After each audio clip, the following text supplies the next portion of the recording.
Olá, meus queridos alunos do nono ano. Aqui é o professor Alexandre, de História.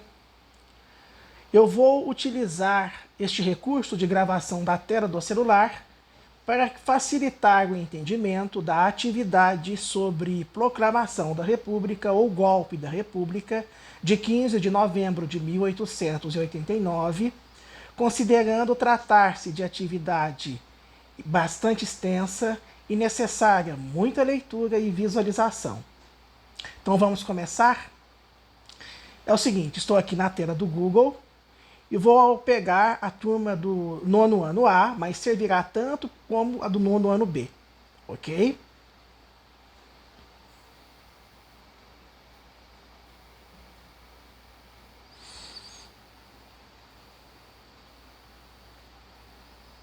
Nossa atividade.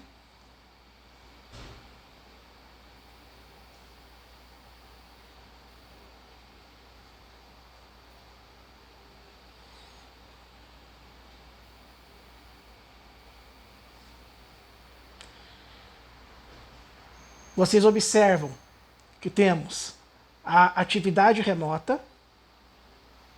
Temos aqui a atividade remota.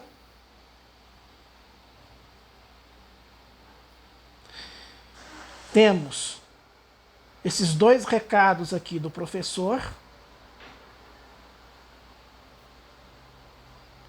Temos o item de vídeo que fala da proclamação da República.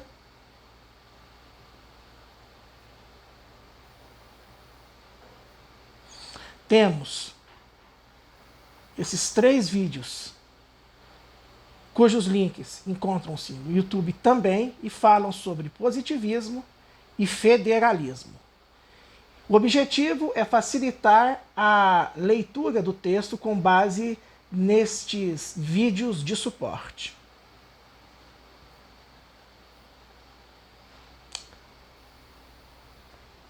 Atividade remota.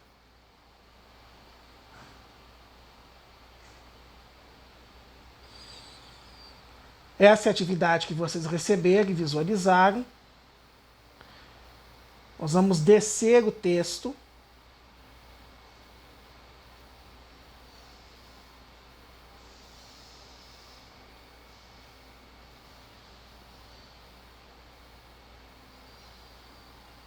E priorizar esse ponto aqui. Então, muita atenção nas explicações.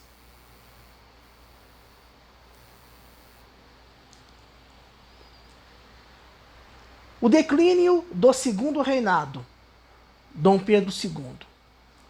A base da economia, agroexportadora de café, dependência de tecnologia inglesa. Esse é um dos fatores, uma das causas que arregimentaram o contexto político, econômico e social que levou a uma crise institucional da monarquia, do imperador, com estas instituições, que fizeram com que ele perdesse o apoio, culminando no golpe. A Guerra do Paraguai. Importante. E por quê? Quando o exército brasileiro foi conduzido a esse conflito, ele teve contato com ideias que já eram ventiladas na Europa sobre o cientificismo positivista. Ao mesmo tempo, eles desejavam uma maior participação política das Forças Armadas, que na época era apenas o Exército, a Infantaria e a Marinha. Não havia aeronáutica ainda, porque não havia o avião. E eles queriam melhores condições de trabalho, maior valorização por parte do Império, do Estado brasileiro, que era o Império. E isso não aconteceu. É bom que se diga. Com o retorno dos soldados, acreditando que eles seriam mais prestigiados e valorizados pelo imperador, isto não ocorreu, causando uma grande insatisfação. E óbvio, o exército começa a se deixar ser influenciado por ideias positivistas e republicanas. Disputa política interna, uma crise política. Tínhamos Partido Republicano, que buscava o federalismo. O que é o federalismo? A autonomia das regiões políticas do Brasil.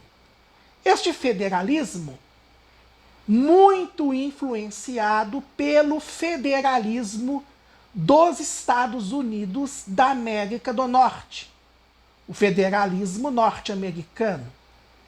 Até hoje, lá nos Estados Unidos, você tem a presidência da República, o poder da União, o poder político federal, a Constituição Federal dos Estados Unidos, que é de 1776, mas cada estado dos Estados Unidos é autônomo.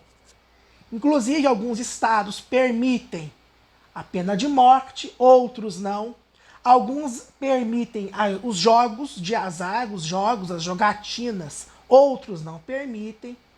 Então há uma diferença de leis. A Constituição dos Estados Unidos, em si, ela é pequena. Ela tem algumas emendas e ela permitiu que os estados da União, nos Estados Unidos, tivessem essa autonomia. O que acontecia no Brasil é o seguinte: você tinha o Partido Republicano, mas também você tinha um partido conservador ligado ao Império e alguns setores do Exército que buscavam uma centralização do poder, isto é, uma menor autonomia das províncias ou estados. O que seriam as províncias? Que depois se transformariam em estados dentro do Brasil. Província do Rio de Janeiro, província de Minas Gerais, província de São Paulo, a província do Rio Grande do Sul, a província da Bahia e de Pernambuco. E eu citei São Paulo, Rio, Minas, Rio Grande do Sul e Bahia, Pernambuco, e estava me esquecendo, a Paraíba, que eram estados, eram províncias, desculpe, muito, que buscavam muito essa autonomia. Então essa é uma crise política séria. Muito bem, continuemos. Crise militar. Foi o que eu falei antes. O retorno do exército brasileiro na Guerra do Paraguai exigiu gratificações que eles não receberam. Valorização que eles não receberam.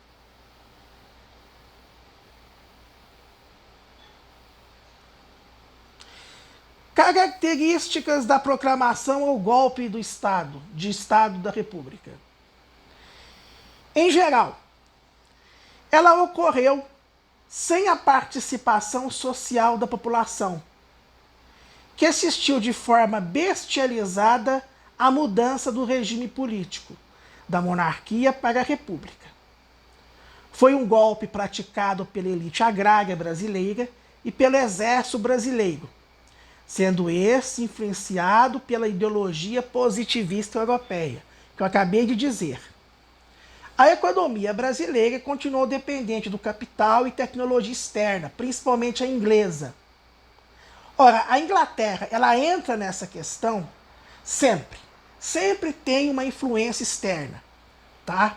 Que visa a manutenção de uma condição política e econômica de dependência econômica para com produtos que são trazidos da Inglaterra para o Brasil. Tá bom? Mas o que leva o exército a se aliar com alguns setores civis, agroexportadores e também escravocratas? E aí entra três questões interessantes.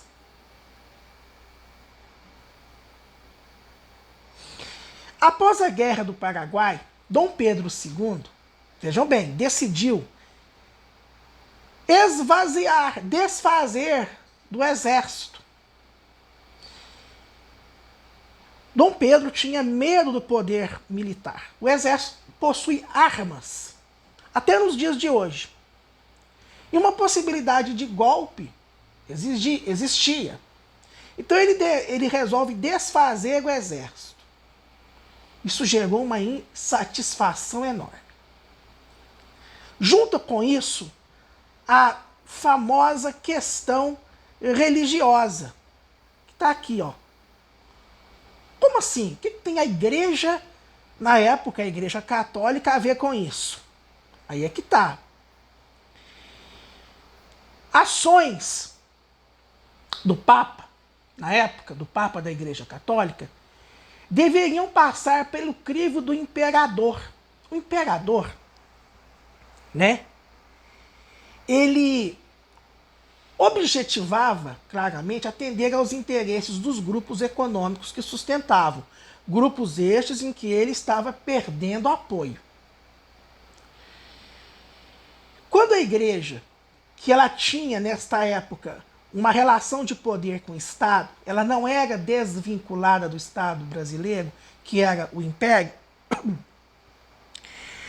havia, por parte dos religiosos, uma necessidade de se sobrepor aos maçons, à maçonaria.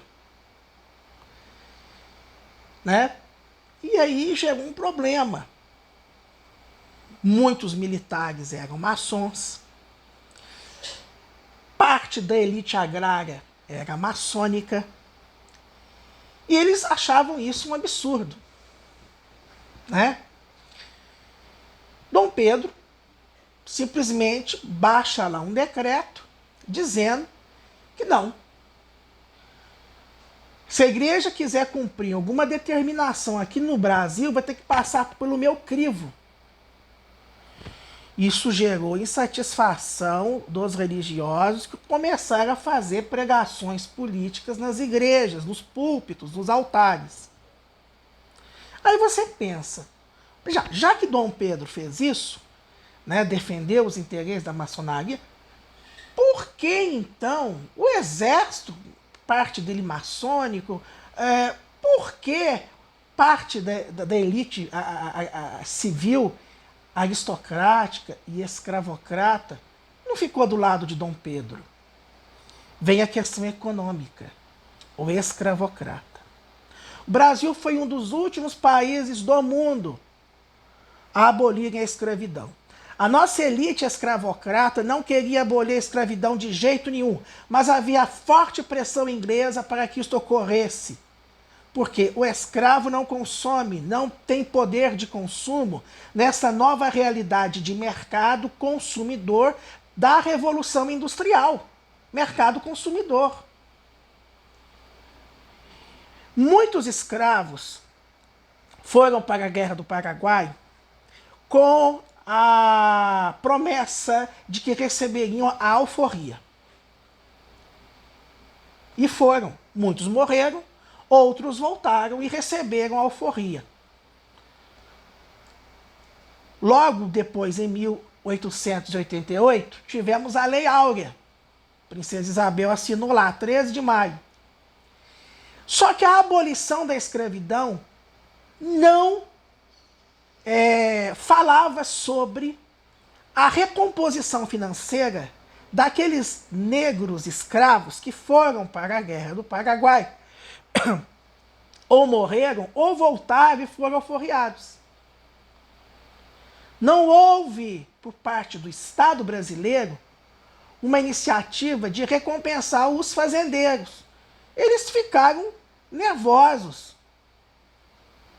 Perderam, porque o escravo era considerado propriedade, era investimento, gastava-se. E eles perderam, eles queriam uma recomposição. financeira, uma indenização do império, isso não aconteceu. Então, ó, os latifundiários do café, principalmente, a elite rural proprietária, não foram indenizados pelo império. Tá aqui, ó. Aqui, ó. Não foram indenizados pelo império acerca dos escravos mortos durante a guerra, nem dos que foram alforriados após a Guerra do Paraguai. Aí o Partido Republicano alia-se ao exército e dá o golpe de Estado. Isso é bem simples para vocês entenderem. Ok? Muito bem.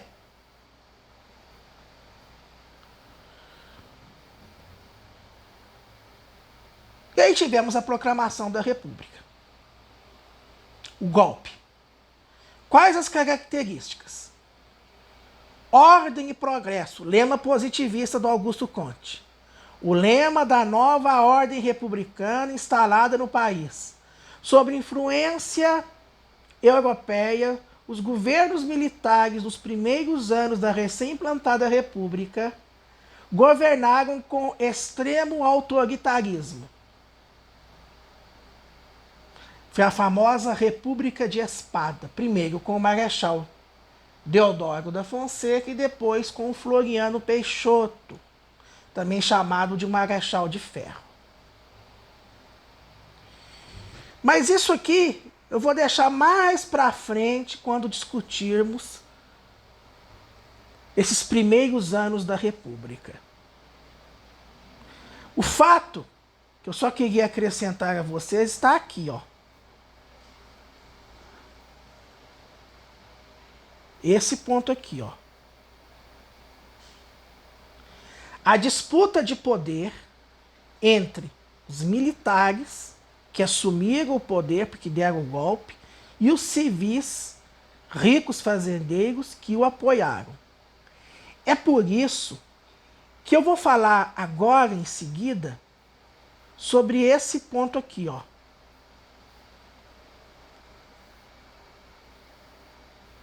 Federalismo.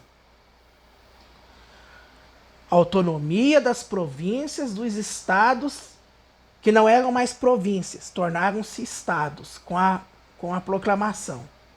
Caracterizados pelo poder regional. E isso é o federalismo, que eu dei o exemplo dos Estados Unidos.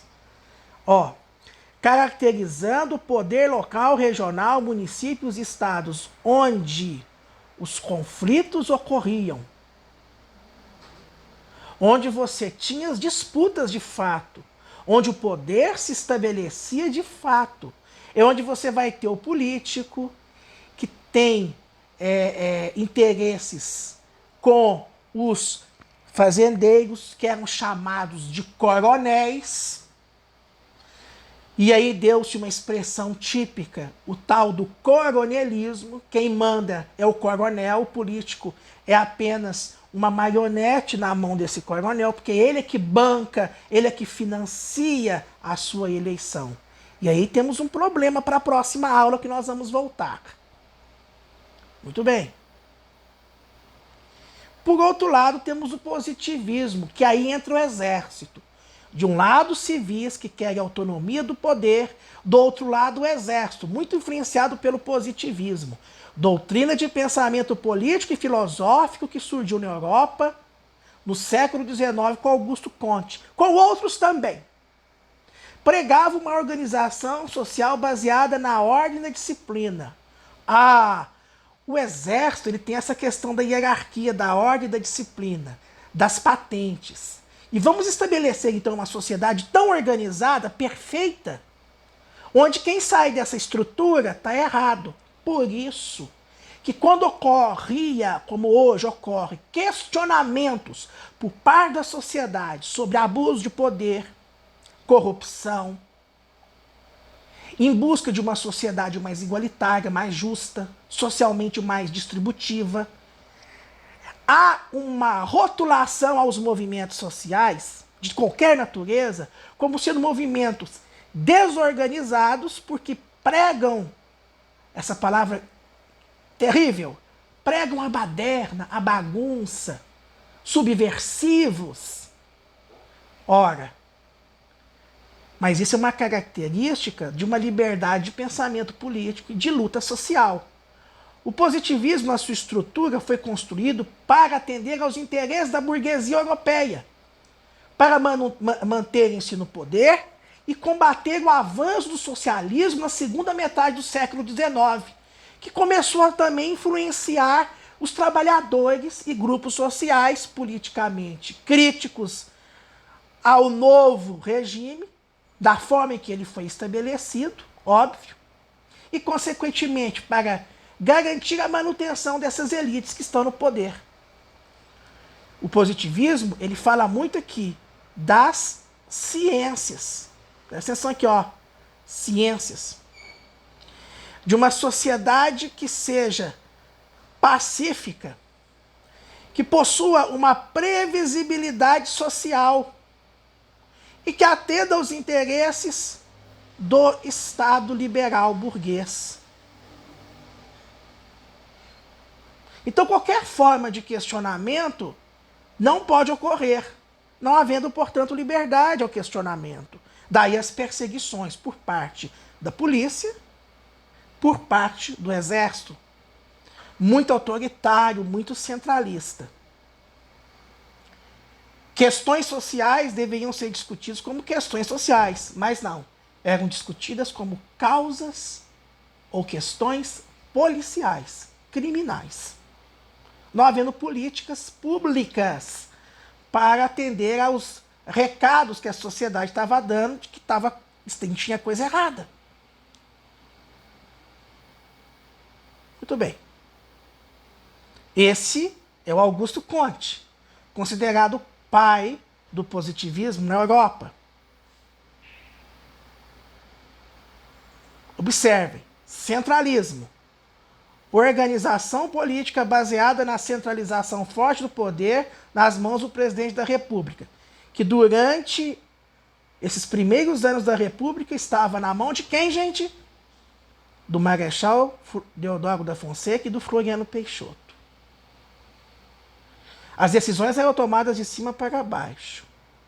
Então havia o quê? Uma disputa entre o federalismo de um lado e o centralismo positivista do exército do outro. O federalismo com características de quê? Da autonomia do poder dos coronéis nos municípios e nos estados.